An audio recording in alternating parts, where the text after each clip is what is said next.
Okay, this is Linear Algebra Lecture 9, and this is a key lecture. This is where we get these ideas of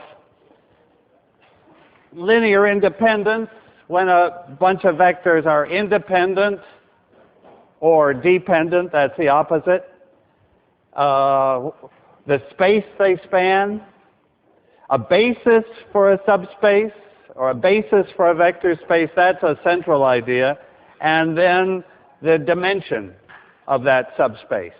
So this is the day that those words get assigned clear meanings, and emphasize that we talk about a bunch of vectors being independent.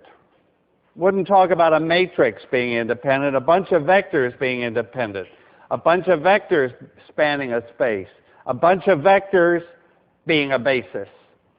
And the dimension is some number. Okay, so what are the definitions? Can I begin with a fact, a highly important fact that I didn't call directly attention to earlier?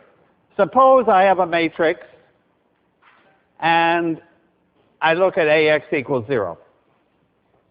Suppose the matrix has a lot of columns so that n is bigger than m. So I'm looking at m equations, a small number of equations, m, and more unknowns. I have more unknowns than equations. Let me write that down. More unknowns than equations. More unknown x's than equations. Then the conclusion is that there's something in the null space of A, other than just the zero vector. The conclusion is there are some non-zero x's such that AX is 0. There are some special solutions, and why? We know why. I mean, it sort of seems like a reasonable thing, more unknowns than equations. Then it seems reasonable that we can solve them.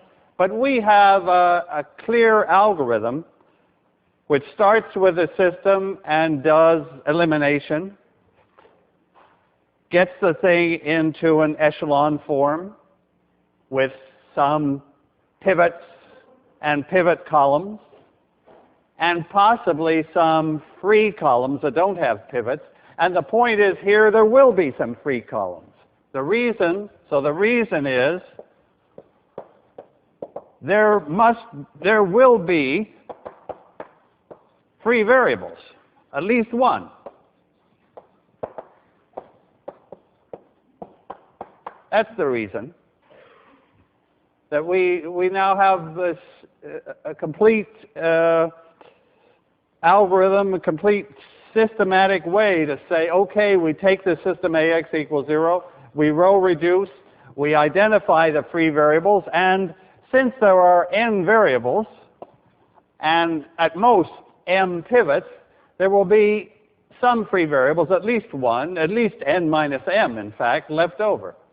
And those variables I can assign non-zero values to. I don't have to set those to 0. I can take them to be 1 or whatever I like, and then I can solve for the pivot variables. So then it gives me a solution to AX equals 0, and it's a solution that isn't all zeros. So that's a important point that we'll use now in this lecture. So now I want to say, what does it mean for a bunch of vectors to be independent? Okay. So this is like the background that we know. Now I want to speak about independence. Okay. Let's see. I can give you the abstract definition, and I will, but I would also like to give you the direct meaning when so the question is when vectors x1, x2, up to, suppose I have n vectors, are independent if, now I have to give you, or linearly independent, I'll often just say and write independent for short, if. Okay. I'll give you the full definition. These are just vectors in some vector space. I can take combinations of them. The question is, do any combinations give 0? If some combination of those vectors gives the 0 vector, other than the combination of all zeros, then they're dependent. They're independent if no combination gives the 0 vector. And then I'll have to put in an except the 0 combination. So what do I mean by that? No combination gives the 0 vector. Any combination C1, x1 plus C2, x2 plus Cn, xn is not 0. Except for the 0 combination, this is when all the C's are 0. Then, of course, that combination, I know I'll get 0. But the question is, does any other combination give 0? If not, then the vectors are independent. If some other combination does give 0, the vectors are dependent. Okay, let's just take examples. Suppose I'm in, say, in two-dimensional space. Okay. I'd like to first take an example. Let me take an example where I have a vector and twice that vector. So that's two vectors, v and 2v. Are those dependent or independent? Those are dependent for sure, right? There's a combination. One vector is twice the other. One vector is twice as long as the other. So if the word dependent means anything, these should be dependent, and they are. And in fact, I would take two of the first. So here's a vector v, and the other guy is a vector 2v. That's my. So there's a vector v1. And my next vector, v2, is 2v1. Of course, those are dependent, because two of these first vectors minus the second vector is 0. That's a combination of these two vectors that gives the 0 vector. Okay, that was clear. Suppose I have a vector. Here's another example. It's an easy example. Suppose I have a vector, and the other guy is the 0 vector. Suppose I have a vector v1, and v2 is the 0 vector. Then, are those vectors dependent or independent? They're dependent again. You could say, well, this guy is 0 times that one. This one is some combination of those.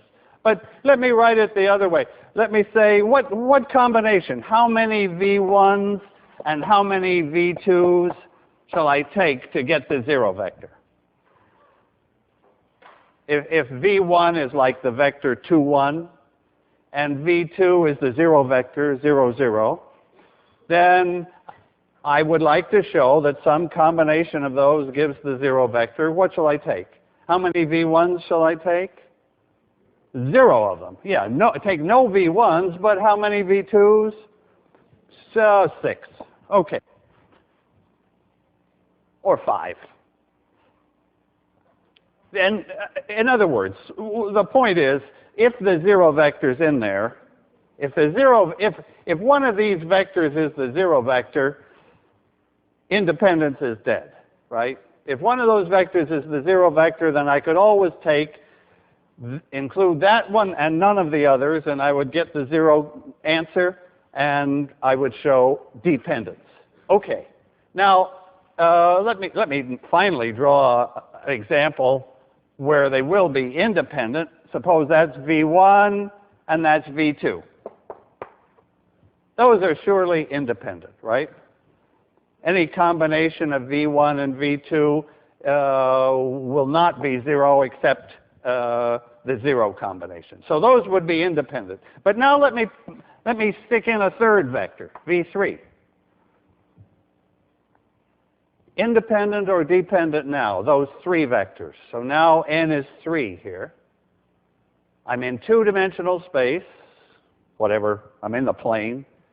I have three vectors that I didn't draw so carefully. I didn't even tell you what exactly they were.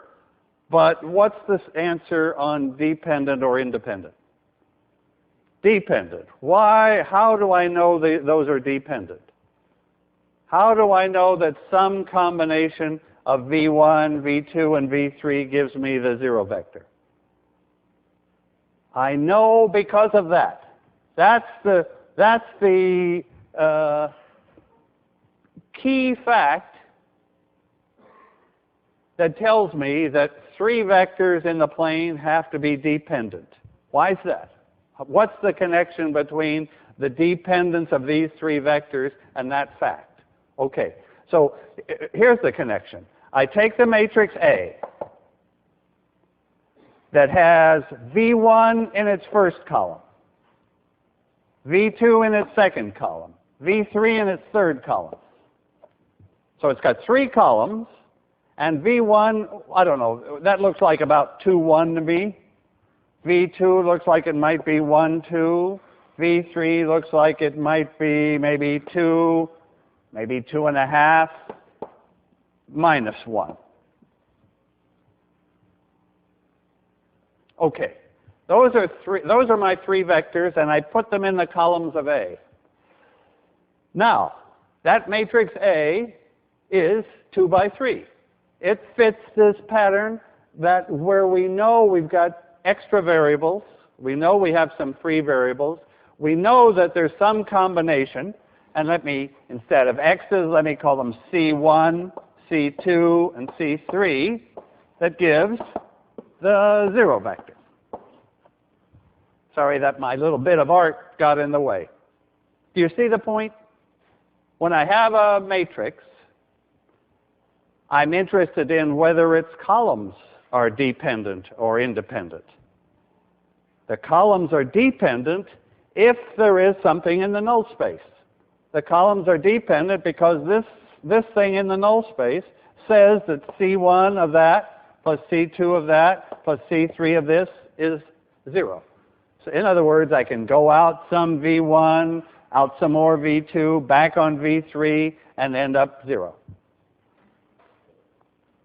Okay, so here I've given the general abstract definition, but let me repeat that definition. So this is like repeat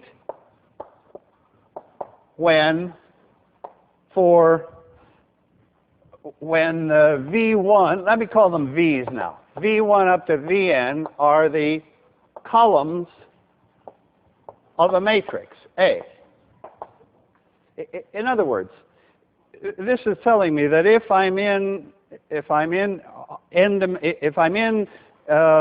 m-dimensional space, like two-dimensional space in the example, I can answer the dependence-independence question directly by putting those vectors in the columns of a matrix. Then are they independent? They are independent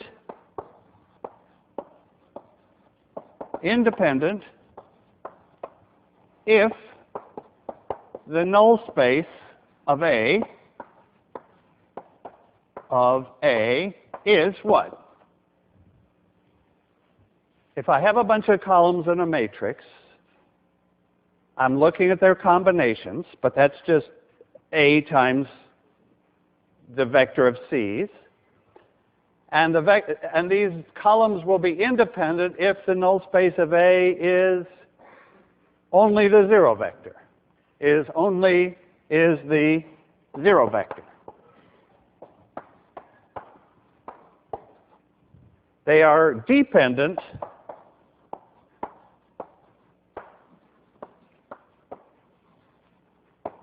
if there's something else in there. If there's something else in the null space, if A times C gives the 0 vector for some non-zero vector C in the null space. Then they're dependent, because that's telling me a combination of the columns gives the 0 column. I think you're with me, because we've seen, like lecture after lecture, we're looking at the combinations of the columns and asking, do we get 0 or don't we? And now we're giving the official name, dependent if we do, independent if we don't. So I could express this in other words now. I could say the rank, what's the rank in this independent case? The rank R of the matrix in the case of independent columns is, so the columns are independent. So how many pivot columns have I got? All n. All the columns would be pivot columns, because free columns are telling me that they're a combination of earlier columns. So this would be the case where the rank is n. This would be the case where the rank is smaller than n. So in this case, the rank is n, and the null space of A is only the 0 vector. And no free variables. No free variables. And this is the case, yes, free variables.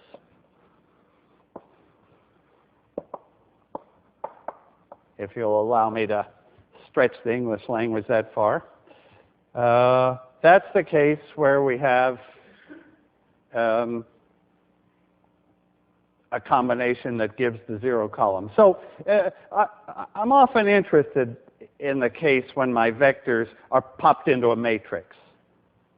So the definition over there of independence didn't talk about any matrix. The vectors didn't have to be vectors in n-dimensional space. And I want to give it some examples of vectors that aren't what you think of immediately as vectors. But most of the time, this is the vectors we think of are columns. And we can put them in a matrix. And then independence or dependence comes back to the null space. Okay, so that's the idea of independence. Can I just, let me go on to spanning a space. What does it mean for a bunch of vectors to span a space? Well, actually, we've seen it already.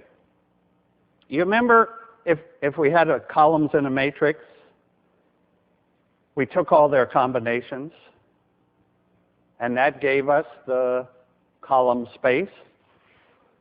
Those vectors that we started with span that column space. So spanning a space means, so let me move that important stuff right up. Okay, so vectors, let me call them, say, V1 up to, I'll use some different letters, say VL, span a space, a subspace, or just a vector space, I could say. Span a space means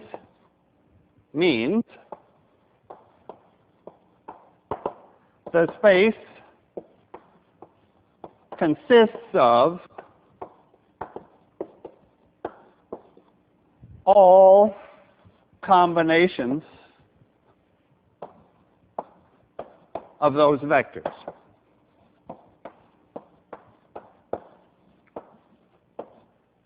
That's exactly what we did with the column space. So now I could say in shorthand, the columns of a matrix span the column space. So remember, it's a bunch of vectors that have this property that they span a space. And actually, if I give you a bunch of vectors and say, okay, let S be the space that they span. In other words, let S contain all their combinations. That space S will be the smallest space with those vectors in it, right? Because any space with those vectors in it must have all the combinations of those vectors in it. And if I stop there, then I've got the smallest space, and that's the space that they span.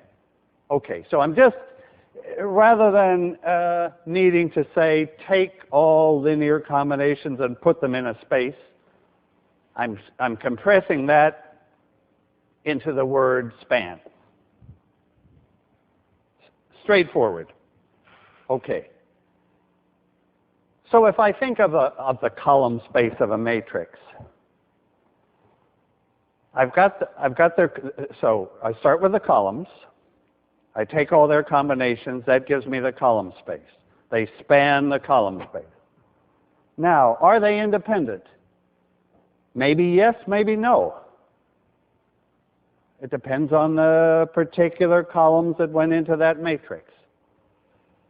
But obviously, I'm highly interested in a set of vectors that spans the space and is independent. That means like I've got the right number of vectors. If I didn't have all of them, I wouldn't have my whole space. If I had more than that, they wouldn't be independent. So like basis, and that's the word that's coming, is just right. So here, let me put what that word means. A basis for a vector space is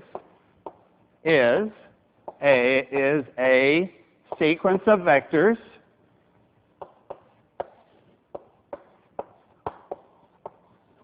so I call them V1, V2, up to, let me say, VD. Now I'll stop with that letters. That has two properties.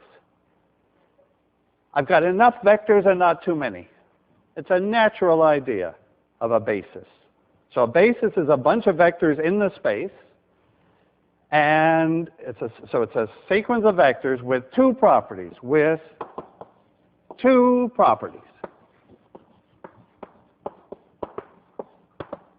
One, they are independent.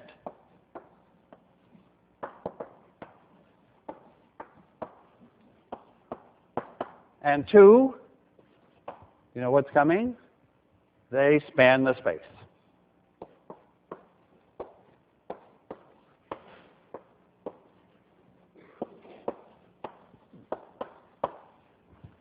Okay. Let me take, so time for examples, of course. So I'm asking you now to put definition one, the definition of independence, together with definition two, and let's look at examples. Because this combination means the set of vectors I have is just right, and so that this idea of a basis will be central. I'll always be asking you now for a basis. Whenever I look at a subspace, if I ask you if you give me a basis for that subspace, you've told me what it is. You've told me everything I need to know about that subspace. I take their combinations, and I know that I need all the combinations. Okay, examples. Okay, so examples of a basis. Let me start with two-dimensional space. Suppose the space, say, example. The space is, let's make it R3. Real three-dimensional space. Give me one basis. One basis is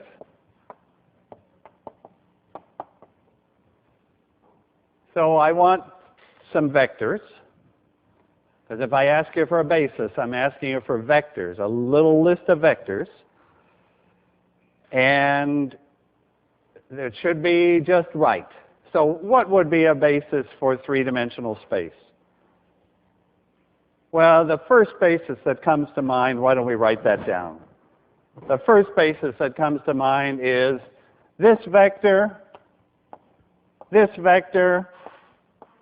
and this vector. Okay. That's one basis. Not the only basis. That's going to be my point. But let's just see, yes, that's a basis.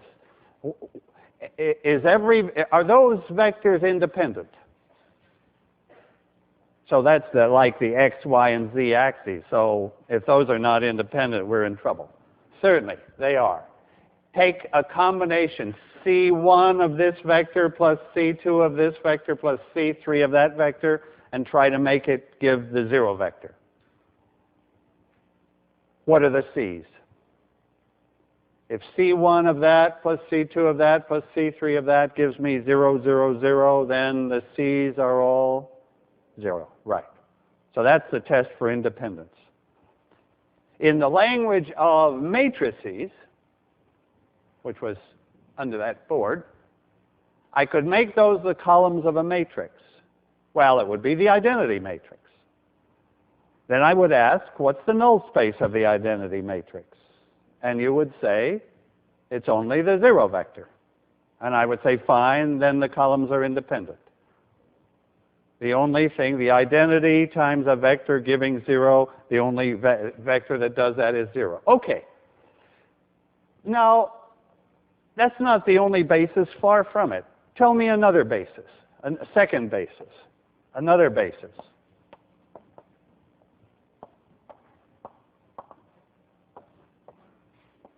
So,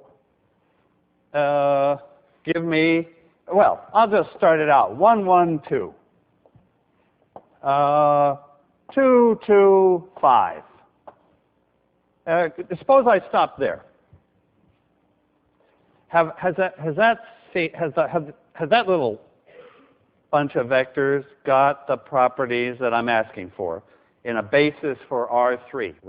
We're looking for a basis for R3. Are they independent, those two column vectors? Yes. Do they span R3? No. Our feeling is no. Our feeling is no. Our feeling is that there's some vectors in R3 that are not combinations of those. Okay. So suppose I add in I need another vector then, because these two don't span the space. Okay. Now, it would be foolish for me to put in 3, 3, 7, right, as the third vector. That would be a goof, because if I put in 3, 3, 7, those vectors would be dependent, right? If I put in 3, 3, 7, it would be the sum of those two. It would lie in the same plane as those. It wouldn't be independent. My attempt to create a basis would be dead. But if I so what vector can I take? I can take any vector that's not in that plane. Let me try. I hope that 3, 3, 8 would do it. At least it's not the sum of those two vectors. But I believe that's a basis. And what's the test then for that to be a basis? Because I just picked those numbers, and if I had picked 5, 7, minus 14, how would we know? Do we have a basis or don't we? You would put them in the columns of a matrix, and you would do elimination, row reduction, and you would see, do you get any free variables, or are all the columns pivot columns? Well, now actually we have a square. The matrix would be 3 by 3. So what's the test on the matrix then? The matrix. So in this case, when my space is R3 and I have 3 vectors, my matrix is square. And what am I asking about that matrix in order for those columns to be a basis? So in this for Rn, if I have n vectors give a basis, if the n by n matrix with those columns,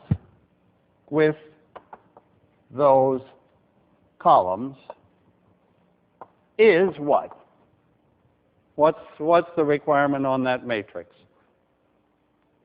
Invertible. Right. Right. The matrix should be invertible. For a square matrix, that's the perfect answer, is invertible. So that's when the space is the whole space Rn. Let me be sure you're with me here. Let me remove that. Are those two vectors a basis for any space at all? Is there a vector space that those really are a basis for? That pair of vectors, this guy and this one, 1, 1, 2, and 2, 2, 5, is there a space for which that's a basis? Sure. They're independent, so they satisfy the first requirement. So what space shall I take for them to be a basis of? What spaces will they be a basis for? The one they span. They're combinations. If it's a plane, right? It will be a plane inside R3. So if I take this vector 1, 1, 2, say it goes there, and this vector 2, 2, 5, say it goes there, those are a basis for, because they span a plane, and they're a basis for the plane because they're independent. If I stick in some third guy like 3, 3, 7, which is in the plane, suppose I try to put in 3, 3, 7, then the three vectors would still span the plane, but they wouldn't be a basis anymore because they're not independent anymore. Okay.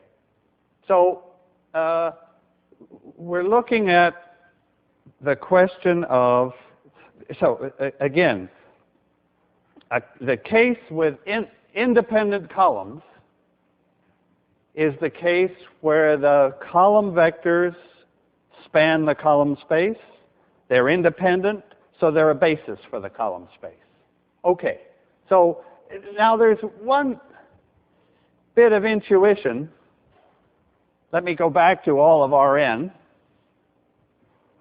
So where I put 3, 3, 8. Okay, the first message is that the basis is not unique, right? There's zillions of bases. I take any invertible 3 by 3 matrix, its columns are a basis for R3. The column space is R3, and if that matrix is invertible, those columns are independent, I've got a basis for R3. So there are many, many bases. But there is something in common for all those bases. There's something that this basis shares with that basis and every other basis for R3. And what's that? Well, you saw it coming because when I stopped here and asked if that was a basis for R3, you said no. And I know that you said no because you knew there weren't enough vectors there. And the great fact is that there are many, many bases, but let me put in somebody else just for variety. There are many, many bases, but they all have the same number of vectors. If we're talking about the space R3, then that number of vectors is 3. If we're talking about the space Rn, then that number of vectors is n. If we're talking about some other space, the column space of some matrix, or the null space of some matrix, or some other space that we haven't even thought of, then that still is true that every basis, that there are lots of bases, but every basis has the same number of vectors. Let me write that great fact down. Every basis, we're given a space, given a space, R3 or Rn, or some other column space of a matrix, or the null space of a matrix, or some other vector space. Then the great fact is that every basis for the space has the same number of vectors.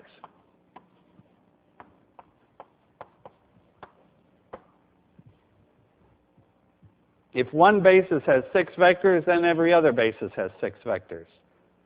So that number 6 is telling me, like it's telling me how big is the space. It's telling me how many vectors do I have to have a basis. And of course, we're seeing it this way. That number 6, if we had 7 vectors, then we've got too many. If we have 5 vectors, we haven't got enough. 6 is sort of like just right for whatever space that is. And what do we call that number? That number is, now I'm ready for the last definition today, it's the dimension of that space. So every basis for a space has the same number of vectors in it, not the same vectors, all sorts of bases, but the same number of vectors is always the same, and that number is the dimension. This is definition now. This number is the dimension of the space.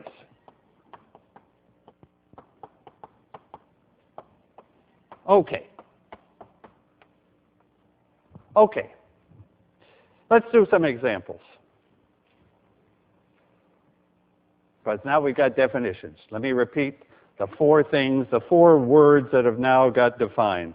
Independence, that looks at combinations not being 0. Spanning, that looks at all the combinations. Basis, that's the one that combines independence and spanning. And now we've got the idea of the dimension of a space. It's the number of vectors in any basis, because all bases have the same number. Okay, let's take examples. Suppose I take my space is examples now. Space is say the column space of this matrix. Let me write down a matrix. 1, 1, 1, 2, 1, 2, and I'll just to make it clear, I'll take the sum there, 3, 2, 3, and let me take the sum of all, well, let me put in 1, yeah, I'll put in 1, 1, 1 again. Okay. So that's 4 vectors. Okay, do they span the column space of that matrix? Let me repeat. Do they span the column space of that matrix? Yes. By definition, that's what the column space, where it comes from. Are they a basis for the column space? Are they independent? No, they're not independent. There's something in that null space. Maybe we can, so let's look at the null space of the matrix. Tell me a vector that's in the null space of that matrix. So I'm looking for some vector that combines those columns and produces the 0 column. Or in other words, I'm looking for solutions to AX equals 0. So tell me a vector in the null space. Maybe, well, this column was that one plus that one. So maybe if I have one of those and minus one of those, that would be a vector in the null space. So you've already told me now, are those vectors independent? The answer is, those column vectors, the answer is no, right? They're not independent because, you knew they weren't independent. Anyway, minus one of this, minus one of this, plus one of this, 0 of that is the 0 vector. Okay. Okay, so they're not independent. They span, but they're not independent. Tell me a basis for that column space. What's a basis for the column space? These are all the questions that the homework asks, the quizzes ask, the final exam will ask. Find a basis for the column space of this matrix. Okay. Now there's many answers, but give me the most natural answer. Columns 1 and 2. Columns 1 and 2. That's the natural answer. Those are the pivot columns. Because, I mean, we begin systematically. We look at the first column. It's okay. We can put that in the basis. We look at the second column. It's okay. We can put that in the basis. The third column we can't put in the basis. The fourth column we can't, again. So the rank of the matrix is, what's the rank of our matrix? 2. 2. And now that rank is also, we now have another word. We have a great theorem here. The rank of A, that rank R, is the number of pivot columns, and it's also, well, so now please use my new word. It's the number 2, of course. 2 is the rank of my matrix. It's the number of pivot columns. Those pivot columns form a basis, of course. So what's 2? It's the dimension. The rank of A, the number of pivot columns, is the dimension of the column space. Of course, you say. It had to be. Right. But just look for one moment at the language, the way the English words get involved here. I take the rank of a matrix. The rank of a matrix, it's a number of columns, and it's the dimension of, not the dimension of the matrix, that's what I want to say. It's the dimension of a space, a subspace, the column space. Do you see? I don't take the dimension of A. That's not what I want. I'm looking for the dimension of the column space of A. If you use those words right, it shows you've got the idea right. Similarly here, I don't talk about the rank of a subspace. It's a matrix that has a rank. I talk about the rank of a matrix. And the beauty is that these definitions just merge so that the rank of a matrix is the dimension of its column space, and in this example, it's 2. And then the further question is, what's a basis? And the first 2 columns are a basis. Tell me another basis. Another basis for the column space. You see, I just keep hammering away. I apologize. But I have to be sure you have the idea of basis. Tell me another basis for the column space. Well, you could take columns 1 and 3. That would be a basis for the column space. Or columns 2 and 3 would be a basis. Or columns 2 and 4. Or tell me another basis that's not made out of those columns at all. So, well, I guess I'm giving you infinitely many possibilities, so I can't expect a unanimous answer here. I'll tell you, let's look at another basis, though. Because it's only 1 out of zillions, I'm going to put it down and I'm going to erase it. Another basis for the column space would be, let's see, I'll put in some things that are not there. Say, oh, well, just to make my life easy, 2, 2, 2. That's in the column space. And that was sort of obvious. Let me take the sum of those, say 6, 4, 6. Or the sum of all the columns, 7, 5, 7. Why not? That's in the column space. Those are independent. And I've got the number right. I've got 2. Actually, this is a key point. if you know the dimension of the space you're working with, and we know that this column, we know that the dimension, DIM, the dimension of the column space is 2. If you know the dimension, then and we have a couple of vectors that are independent, they'll automatically be a basis. If we've got the number of vectors right, 2 vectors in this case, then if they're independent, they can't help but span the space.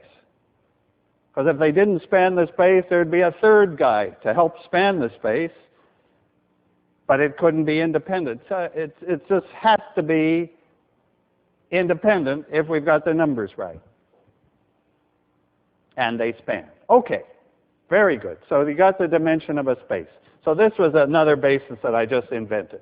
Okay, now I get to ask you about the null space. What's the dimension of the null space? So we got a great fact there. The dimension of the column space is the rank. Now I want to ask you about the null space. That's the other part of the lecture, and it'll go on to the next lecture. Okay. So we know the dimension of the column space is 2, the rank. What about the null space? This is a vector in the null space. Are there other vectors in the null space? Yes or no? Yes. So this isn't a basis because it doesn't span, right? There's more in the null space than we've got so far. I need another vector at least. So tell me another vector in the null space. Well, the natural choice, the choice you naturally think of is, I'm going on to the 4th column. I'm letting that free variable be a 1 and that free variable be a 0. And I'm asking, is that 4th column a combination of my pivot columns? Yes, it is. And that will do. So what I've written there are actually the 2 special solutions, right?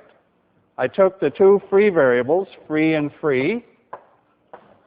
I gave them the values 1, 0 or 0, 1. I figured out the rest. So do you see, let me just say it in words. This vector, these vectors in the null space are telling me, they're telling me the combinations of the columns that give 0. They're telling me in what way the columns are dependent. That's what the null space is doing. Have I got enough now?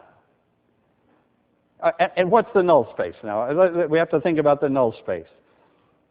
These are 2 vectors in the null space. They're independent. Are they a basis for the null space? What's the dimension of the null space?